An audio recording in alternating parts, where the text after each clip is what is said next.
تخيل إنك تكون في عالم بيتحدد فيه مصيرك لما توصل لسن معين، وبيكون أبوك ساحر عظيم وأمك أميرة السيوف، وبيجي دورك علشان تشوف مصيرك، بس الصدمة إنك مش بتشوف أي حاجة ولا فصل ولا مستقبل، ودي بتكون صدمة لكل اللي حواليك. فهل هتستسلم بالسهولة دي ولا هتتحدى القدر بتاعك؟ ده اللي هنعرفه في ملخص النهاردة. يبدأ الأنمي مع رويال اللي بيكون قاعد مع عيلته على الغدا، وأبوه مستغرب قد إيه ابنه هادي كده، مع إنه فضل سهران طول اليوم يفكر في الفصل اللي ابنه هيدخله. وأمه بتكون متحمسة جدا، وأخته بتكون واثقة إن أخوها هيكون أعلى من كل أصحابه، وأمهم بتتفق معاها وتقول إن ابنها أكيد هيجذب كل البنات، وده بيخلي أخته تخاف إنه يتاخد منها. بس رويال بيكون عايش الواقع أكتر من عيلته، وشايف إنه هيطلع عادي جدا. وفي العالم ده بتكون فصول الأبطال عبارة عن هدايا من كائن أعلى منهم بتتمنح للشباب لما يوصلوا 10 سنين، وبتخليهم يتخصصوا في مهارات مختلفة. ولما يجي وقت الطقوس كل الطلاب بيتجمعوا في المدرسة، والكاهن بيبدأ بأول ولد وبيحط إيده عليه فيشوف صورة فيها نار وشواكيش، وده بيأكد إنه هيبقى حداد. فالولد بيرجع لأبوه فرحان جدا، وبعدها الكاهن يكمل مع باقي الطلاب. ولما يجي دور رويال أخته تقول إنه أكيد هياخد بركة عالية، وعيلته بتشجعه، والناس حواليه بيكونوا غيرانين إن هيطلع له فصول عالية زي أهله فارا وليون، اللي واحدة بتكون أميرة السيوف والتاني بيكون ساحر عظيم. ولما رويال يروح للكاهن يقفل عينيه ويركز بكل عقله، بس مش بيشوف أي حاجة. فالكاهن يتصدم إنه كده ملوش بركة، ويعلن إنه حالة نادرة لبطل من غير فصل. فعيلته على طول يخسروا حماسهم، وإن مصيره ضاع وهيكون فاشل من غير أي موهبة. وتاني يوم رويال يبدأ يتمرن على فنون السيف، وأهله يطمنوه إنهم مش هيطردوه من البيت، فيرد عليهم إنه كويس ومش عايز يبقى تقيل عليهم. وأخته تقول له إنها تفضل تدعمه. ولما يشوف قد إيه عيلته خايفة عليه يفكرهم إنه طول عمره بيتدرب على السيف مع أمه،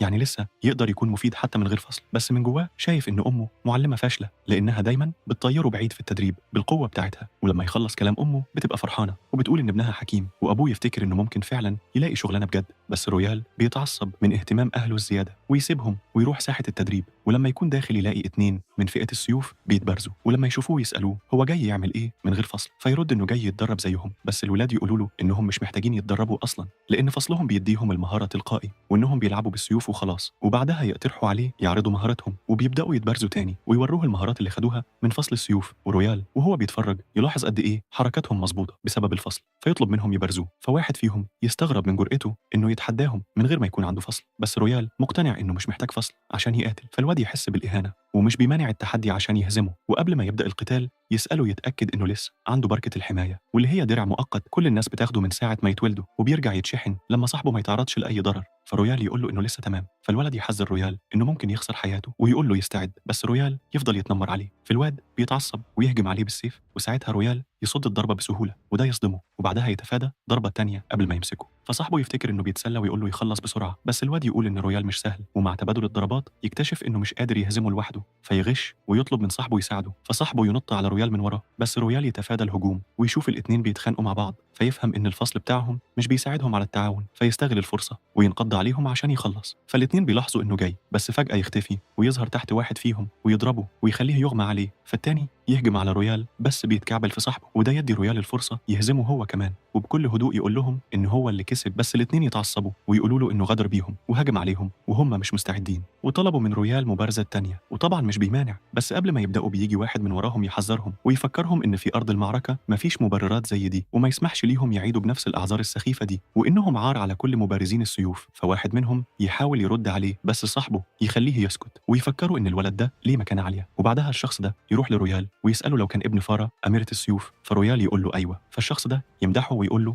إنه اتعلم فن السيف منها، بس في نفس الوقت يفكروا بحاجة مهمة، إن الاتنين اللي رويال هزمهم مبتدئين. وبعدها يوجه سيفه عليه، فالاتنين يبدأوا يسألوا لو ده ابن قائد حراس القرية إيفان. فرويال يفتكر إن أبوه كان بيتواصل مع أمه عشان يصطادوا وحوش سوا، ويبص عليه ويفكر إن الواد اللطيف ده شكله ملوش أي علاقة بشكل أبوه، ويتساءل لو هو كمان هيكبر ويبقى صعب الملامح زيه. وبعدها الواد يبدأ يمدح أبوه ويقول إنه من أقوى السيافين في العالم ومرشد حكيم، ويقول وهو غيران إن بكل الصفات دي إلا إن أم رويال خدت منه لقب أقوى سياف بدون أي عدل. ومن كلام رويال بيفهم إنه غيران وبيكره أمه، والواد يكون محرج لما رويال يواجهه بالموضوع ده، بس يسأله لو هو كمان شايف نفس الحاجة. بس رويال يقول إن أمه فعلا تستاهل اللقب ده. فالواد يتعصب ويقول إنه أخد مهارة فصل السيف زي أبوه، وعشان كده هيهزمه بكل سهولة ويثبت إن أبوه هو الأقوى. وبعد ما يهدى شوية يقول لرويال إنه بقى سياف من سنة وبيتمرن تحت إشراف أبوه من وقتها، فمستحيل إنه يخسر. بس رويال يفكروا إن هو كمان اتمرن على إيدين أمه ومش هيخسر ضده أبدا. وبعدها الاتنين بيرفعوا سيوفهم ويستعدوا، والواد يبدأ الهجوم الأول، بس رويال بيصد الضربة، وبيكونوا الاتنين في مبارزة عنيفة، والاتنين التانيين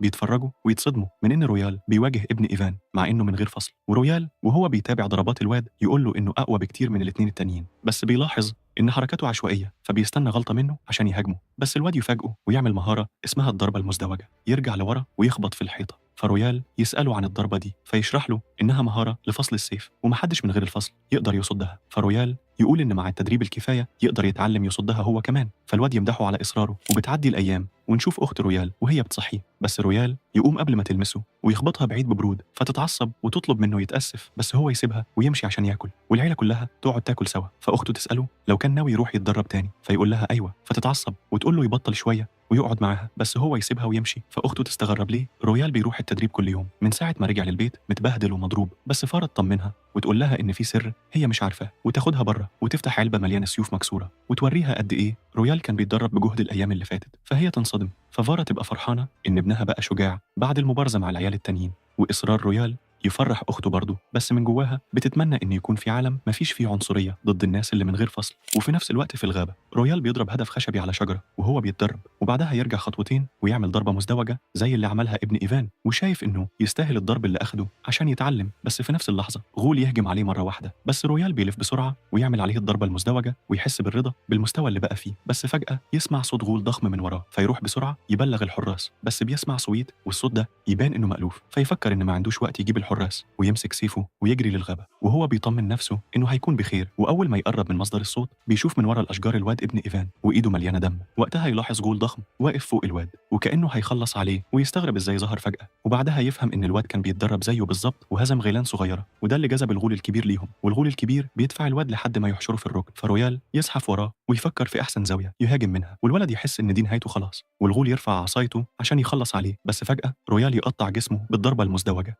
ورويال يحس إنه أخيراً اتحسن في الضربة المزدوجة. والواد يحاول يمشي بس يتكعبل ويقع على رويال، وساعتها رويال يلاحظ إن الواد خسر البركة اللي بتحميه، فيسأله لو عنده ماء مقدس علشان يعالج جروحه. فالواد يبص على الإزازة المكسورة بتاعة الماء المقدس اللي على الأرض، فرويال يديله بتاعته، فالواد يشرب منها وجروحه تختفي، بس يكون غيران من قد إيه رويال بقى قوي. ورويال يلاحظ إن طاقته رجعت له، فالولد يشكره ويسأله تاني عن المهارة القوية دي، فرويال يقول له إنها مجرد ضربة مزدوجة. فالواد يتصدم إزاي عملها من غير ما يكون عنده فصل، بما إن الناس العاديين ما يقدروش يعملوا المهارات. فرويال يوضح إنه ضغط على نفسه في التدريب لأقصى درجة عشان يوصل لده، ويوضح إنه اتعلم المهارة من ضبط وقتها وحركات رجليه، وبعدها يقول له إنه كان أكبر سبب في ده لأنه ساعده يفهم المهارة بعد ما هزمه بيها. بس الواد يحس إنه متلخبط من الكلام، فرويال يقول له إنه كان بيتدرب على الضربة المزدوجة مخصوص عشان يهزمه المرة دي. فالواد يتصدم من إصراره ومش بيمانع التحدي، فرويال يسأله لو هو متأكد، بس الواد يقول له إن دي أقل حاجة يعملها بعد ما ساعده، وبعدها الاتنين يجهزوا سيوفهم ويبدأوا المبارزة ويعملوا الضربة المزدوجة في نفس اللحظة. والواد يتصدم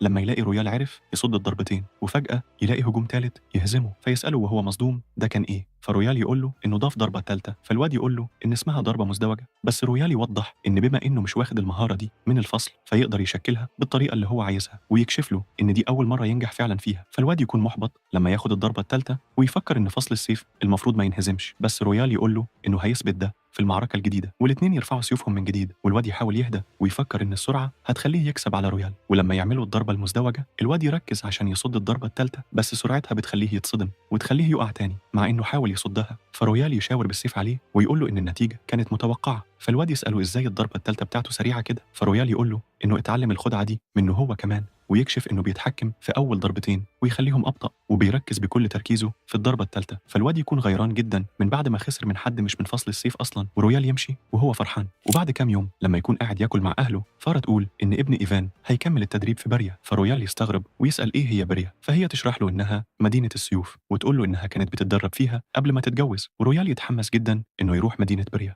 ويكتشف كامل قوته كبطل من غير فصل. وبعد مرور كام سنة رويال وهو كبير شوية بيكون في الطريق لبريا، ولما بيكونوا معديين من غابة الراجل اللي معاهم بيقول إنهم هيوصلوا بريا بعد ما يطلعوا التلة، وواحدة من الركاب بتسألهم لو كانوا كلهم رايحين نفس المكان، فواحد يقول لها أيوة ببرود، فبتسأله ليه متعصب، فبيشاور على لبسها المكشوف، بس هي بتوضح إن اللبس الخفيف أنسب لفصل السيف بتاعها، والاتنين بيدخلوا في مشادة بالكلام، والراجل يمدح الفصل بتاعهم، بس فجأة بيظهر جيش من الغيلان، فالراجل يطلب من الاتنين يظهروا قوتهم، بس بدل ما يوروا شجاعتهم بيكونوا خايفين جدا، وواحدة تمسك في باري علشان يحميهم، بس هو يدفعها ويهرب هو والبنت وهم خايفين، والراجل كمان بيقرر يسيبهم ويهرب، بس رويال بكل هدوء بيروح لجيش الغيلان ويبدأ يخلص عليهم واحد ورا التاني، والراجل يلاحظ إنه بيستعمل مهارة اندفاع البرق، بس الغيلان بيحاصروه، فالراجل يفتكر إن رويال خلاص مش هيعرف يخرج، بس فجأة رويال بيلف زي الإعصار ويخلص على كل الغيلان، والناس كلها تنصدم، والراجل يتعرف على المهارة إن دي رقصة السيف وإنها خاصة بأميرة السيف، ورويال يتفادى ضربة زعيم الغيلان وينط على راسه ويخلص عليه، وبعد ما بيخلص بيرجع تاني ويطلب من الراجل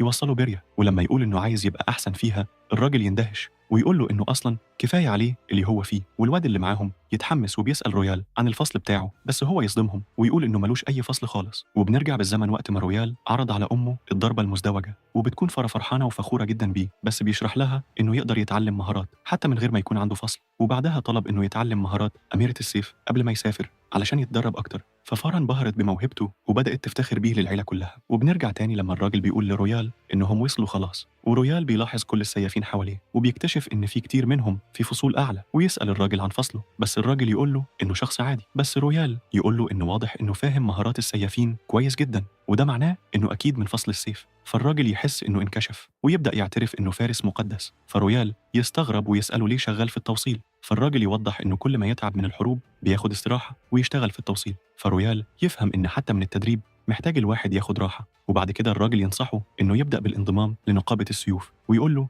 إن المدينة فيها بطولات كتير يقدر يشارك فيها، بس ينصحه إن من غير العضوية مش هيقدر يعمل أي بطولة، ورويال فعلا بيتحمس للفكرة وفرحان إنه هيلاقي خصوم أقوى، بس الراجل يحذره من إن في نقابات ممكن تستغله، فلازم ياخد باله، وبعدين يسلم عليه ويمشي، ورويال يبدأ الرحلة بتاعته، وبيلاقي نقابة كالفار اللي بتجمع فرسان السيوف، وكمان نقابة سيوف مفتوحة لأي حد، وفجأة بنت بتجري عليه علشان تحضنه، بس هو بيتفاداها وبتقع على الأرض، فتستغرب إزاي قدر يتفادى من غير حتى ما يكون شايف، وبعدها تسأله لو عايز ينضم لنقابة، وتبدأ تقول له إن في نقابات جديدة، بس هو يسيبها ويمشي من غير ما يقول أي كلمة، فهي تمسكه وتسأله ليه ماشي، فيقول إنه شايفها متحمسة بزيادة، وده معناه إن النقابة بتاعتها ضعيفة وبتتحايل على أي حد إنه ينضم، فهي تحاول تمثل إن نقابتها مشهورة ومن أحسن النقابات في المدينة، بس رويال بيرفض برضه، فساعتها البنت تعرف على نفسها إنها ليليا وتحاول تقترح عليه يتواعدوا لو انضم، بس هو يقول لها إنه مش مهتم ويسيبها مصدومة، وبعد كده يسألها عن أكبر نقابة في المدينة فتتعصب من بروده، بس بتهدى وتقول له إن بلاك بليد هي أقوى نقابة وتديله عنوان المقر بتاعهم،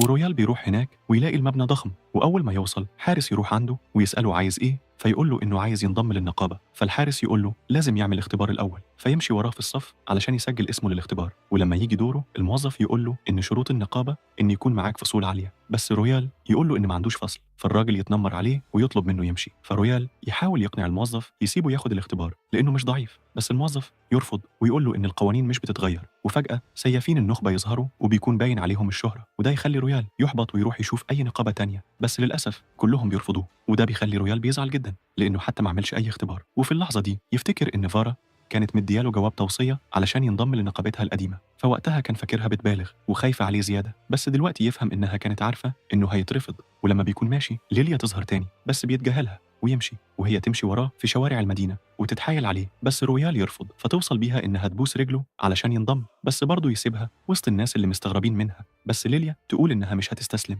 ورويال أخيراً بيوصل لمكان النقابة، بس ليليا تمشي وراه وتقول له إنه مرحب بيه ينضم ليهم وتشاور على المقر الضخم، بس رويال يستغرب ليه نقابتها ضعيفة مع إن مبناهم كبير بالشكل ده، فليليا تشرح إن النقابة خسرت مجدها القديم، بس هي متأكدة إنها هترجع ترفع اسم نقابة أنياب التنين تاني، فرويال أول ما يسمع اسم النقابة يفتكر إن أمه في شبابها كانت فيها برضه، فمش بيمانع يروح يشوف بنفسه، وفجأة يطلع أبو ليليا من الكنبة وبيكون سكران، فليليا تتعصب وتقول له إن الدكتور منعه من الشرب وإنهم ما عندهمش فلوس علشان يضيعها، بس أبوها مش بيهتم، وساعتها رويال يلاحظ إن الراجل ده هو ملك السيوف المزدوجة وإن إيده مش موجودة، فالراجل يقول له يسيب النقابة لأنها خلاص هتتقفل، بس ليليا تحاول تمنعه، وبعدها تقول لرويال إن أبوها كان من أقوى السيافين في بريا بس مسيرته انتهت لما خسر إيده، وتقول إنه أكيد مش هينضم لنقابتهم التعبانة دي، بس هو يفاجئها ويقرر ينضم فعلا، وساعتها ليليا تفرح وتديله عقد النقابة، وهو يقعد يملى بياناته ويسلمه لليليا، بس أول ما تشوفه تكتشف إن رويال ما عندوش فصل، فتفتكر في الأول إنه بيهزر معاها، بس لما يعرض شهادة الفصل بتاعته تصدق، فليليا تقوم بكل هدوء وتسحب السيف بتاعها وتهدده إنها هتديه فصل الميت لو ما خرجش من النقابة. فرويال يستغرب ويسألها ليه عايزاه يمشي، فتقول له إنها محتاجة مبارزين في النقابة مش واحد بدون فصل، وتكون متعصبة إزاي اتذللت لواحد بدون فصل أصلا. وفي نفس الوقت بتظهر بنت اسمها ريانا، وليليا تجري تحتمي فيها وتقول لها إن في واحد بدون فصل حاول ينصب عليها، وساعتها ريانا تتعرف عليه. بس رويال مش بيكون فاهم إزاي تعرفه، فتقول له إنهم من نفس البلد وإنهم اتنافسوا لما كانوا صغيرين، بس هو لسه مش فاكرها وإنه مستحيل ينسى بنت جميلة زيها. فريانا تتكسف منه، وساعتها رويال يبدأ يفتكر إنه اتبارز فعلا مع حد شعره أحمر بس كان ولد مش بنت، فتقول له إنها بنت الكابتن إيفان الوحيدة. فرويال يتأسف إنه كان فاكرها ولد، بس هي تقول له مفيش مشكلة، وكان الكل فاكرها كده بسبب شعرها. وفي اللحظة دي ليليا تسأل ريانا لو كان هو فعلا الولد اللي بدون فصل اللي هزمها قبل كده، وريانا تقول لها أيوه. فليليا تنصدم إنه نفس الشخص، وريانا تقول إنها المرة دي مش هتخسر ولسه زعلانة من خسارتها، وتتحداه ويتنافسوا تاني وبياخدوه لساحة تدريب النقابة. وليليا مش بتفهم إزاي ريانا عايزة تواجه واحد بدون فصل، بس ريانا تعترف إنها عارفة إن رويال من أقوى الناس وبتصمم إنها اللي هتكسب. وبعدها بتبدأ المعركة وبتكون ليليا الحكم، وريانا تبدأ بالهجوم وفعلا بتصيبه مع إنه كان فاكر إنه هيصد الضربة بسهولة. وبعدها تكشف إن السيف بتاعها وزنه أضعاف الطبيعي، وكمان تقول إن التصنيف بتاعها هو العنف، وده بيزود الهجوم بتاعها، وده يخلي رويال ينصدم من مستواها. ومع إنه يقول إن لو كمل كده ممكن يخسر، إلا إنه بيقدر يستخدم تقنيات عالية ويختفي ويتحول لظل، ويقول إن التقنية دي أخدت منه مجهود كبير. وبعد ما يضربها يلاحظ إن عندها دفاع شديد بسبب تنصيفها، ويقول إن الحركة دي اتعلمها من والدته. فريانا تنهار على الأرض مهزومة، وليليا بتبقى مصدومة من اللي حصل بس بتضطر تعلن عن الفايز وهو رويال. وريانا بعد ما بتنهزم بتحس بإحباط شديد لأنها كانت فاكرة إن التطوير اللي على مدار السنين هيخليها تكسب، بس رويال يطبطب عليها ويشكرها على مهاراتها ويعترف إنها بقت أقوى فعلا، بس بكل بساطة بيقول لها إنه أقوى منها. فريانا بسرعة تمسح دموعها وتتصرف كأنها مش زعلانة، وبعدها تجري على النقابة. بس رويال وليليا يسمعوها من جوه وهي محصورة بعد كل تدريبات السنين اللي فاتت. وبعدها ليليا تتغير فجأة ومش بتمانع وجود رويال في النقابة، وهي مبسوطة جدا إنها من الأول كانت متأكدة إنه هو اللي هيكسب. فرويال يستغرب التحول الكبير في أسلوبها ويسألها عن سبب إن النقابة بتموت، فليليا تقول إنهم عليهم ديون كتير جدا. فرويال يسألها عن المبلغ، فتقول له الرقم في ودنه، وتقول له إنهم يقدروا يسددوا كل الديون دي لو كسبوا في البطولة الجاية، بس المشكلة إنهم لازم يكونوا 3 والبطولة دي هي فرصتهم الوحيدة يسددوا الديون.